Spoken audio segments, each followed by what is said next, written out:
Okay, ready.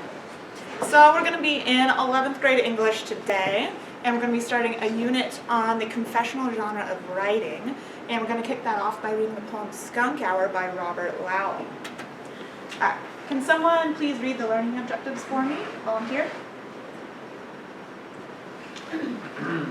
I can identify 2 or more themes in the poem Skunk Hour. Keep going. I can analyze how these themes interact and build on each other.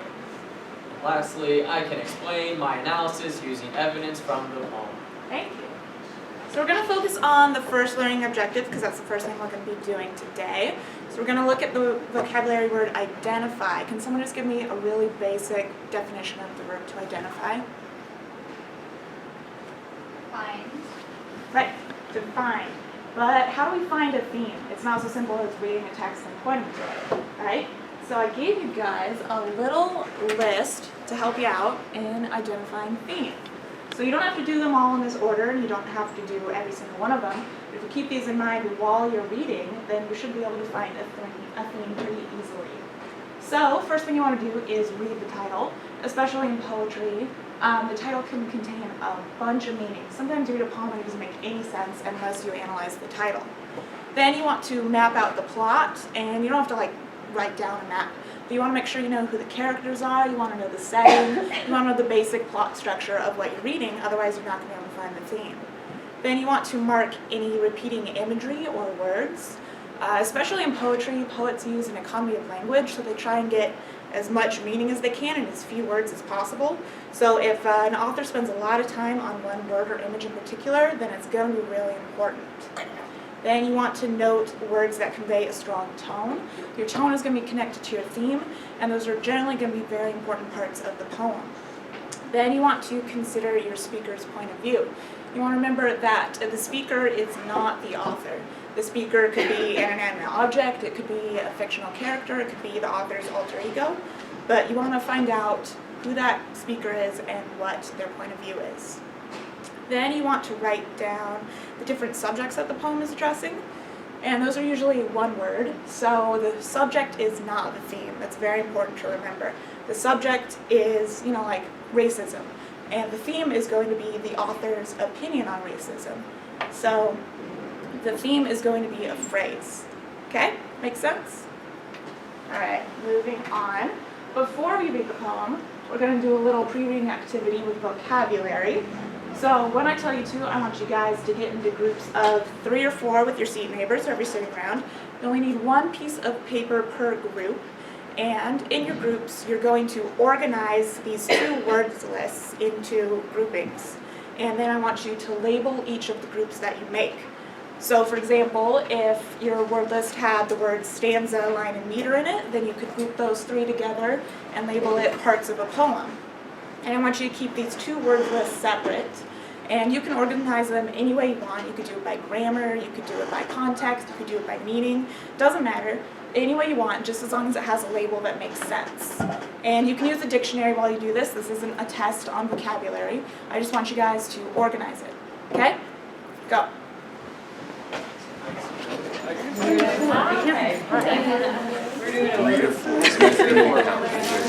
That's what I said. We just gotta be 2 loners.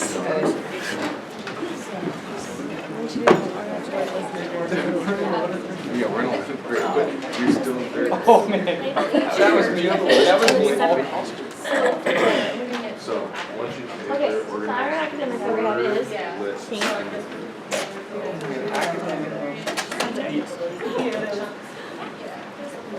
speaker, So we're doing Text. tone,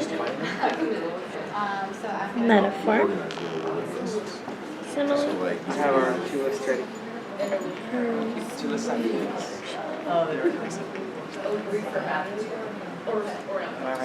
parts of parts of the poem, stanza lines, so you take those in the academic vocab. So on this one, so we'll do. You want to read my left or right of me? You could do like. label each of you, keep the 2 lists separate. And you can do like theme, symbolism. Oh, imagery, no, we're supposed to And the academic will say, yeah. So each poem theme. Yeah. writing and typing, we must write anymore. So are we defining these words in each category? Wait. Oh, no. So that way you can organize them. So like, you can put like hermit and Spartan together and just come up with a reason for whatever you think they belong together. Okay. So you can come up with anything that you need Oh, to. like magic? Yeah. No, this is on the poem. Okay, good. Subject. I like the idea of a lobster man. So like So yeah, in subject, academic vocabulary. theme. You already have theme on that. Why don't we do little matchies? I think we match them in here, right? Symbolism. Like symbolism Imagery. and metaphor are the same. And imagery. And Just kidding. illusion. Like stanza and line are the same. A stanza is the line of a poem. Speaker and subject could be the same because it depends on if subject is like a person or subject is Poem, wait, theme. what's that one? Theme and symbolism would So then be you do in the like same category. Imagery and illusion. And Oh then yeah, you yeah. do, And you do like the. and then you do like speaker tone. Yes, yes. Not like eyeliner or. Nice one. So, Oh man, these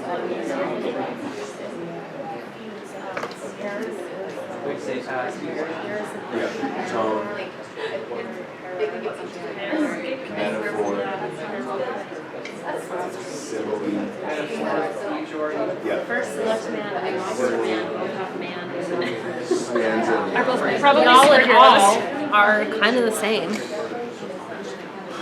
is how 10th graders would think. Did we get them? I think so. Stanza. No, I got stanza. Illusion and imagery. Stanza lines. Illusion, So then in imagery, text, oh, wait, symbolism are all kind of something. things the author uses to. It's a committee process. What should give like some meaning? Yeah, I think that would be. Or at least more than like mechanics, right? No, right? Yeah. I feel like you're going there. Figurative language. Okay, so now text Figurative vocab is gonna language be with like a big FL next to it. poem characters, and then like actions. Poem, characters. Yeah. So like,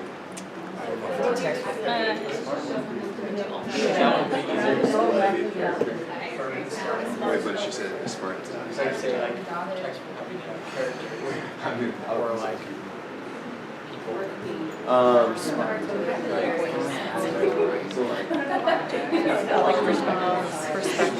Speaker tone for perspective. I like that better. Definitely gonna help. Can't relate to. Oh no. Does it have a? Characters and actions. I don't think there's. Into groups. So So. okay, yeah. What What was the perspective? Yeah, I was gonna say, let's break it into subjects, Okay. like characters or people, or like nouns, right? Yeah. So poem characters and also things, right? Yes. Versus, It looks like a well. This is a good use of letting kids on their phone. Don't stop if you need a few more minutes. yeah, I don't even know what's happening. Okay, so. What are you Googling? Doll? Hermit. 2 master 4 African sailboat. Isn't Ooh, that like- so that's a boat. Alright, fine. First. Lobster man. Lobster man. Harris. Eris. Is it what? Just all of them. It's a tool. Okay, you That all. would be a thing. Swill is to A wash. hole, isn't that the hole of the boat?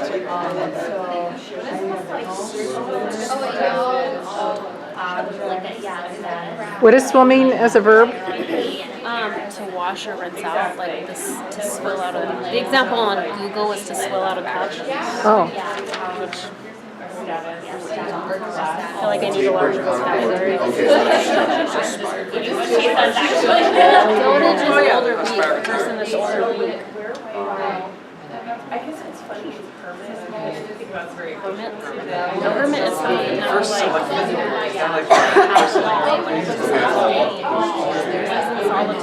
He lives in a sailboat all by himself. Probably an old person.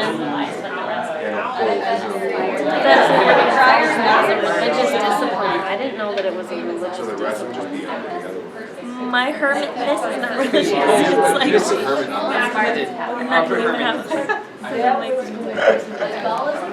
Alright, so under the Alright, other side. gonna give you guys one more minute, okay? Wrap it up. Old age.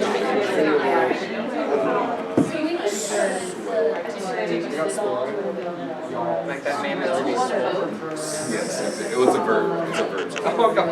The act of getting swole. the act of getting swole.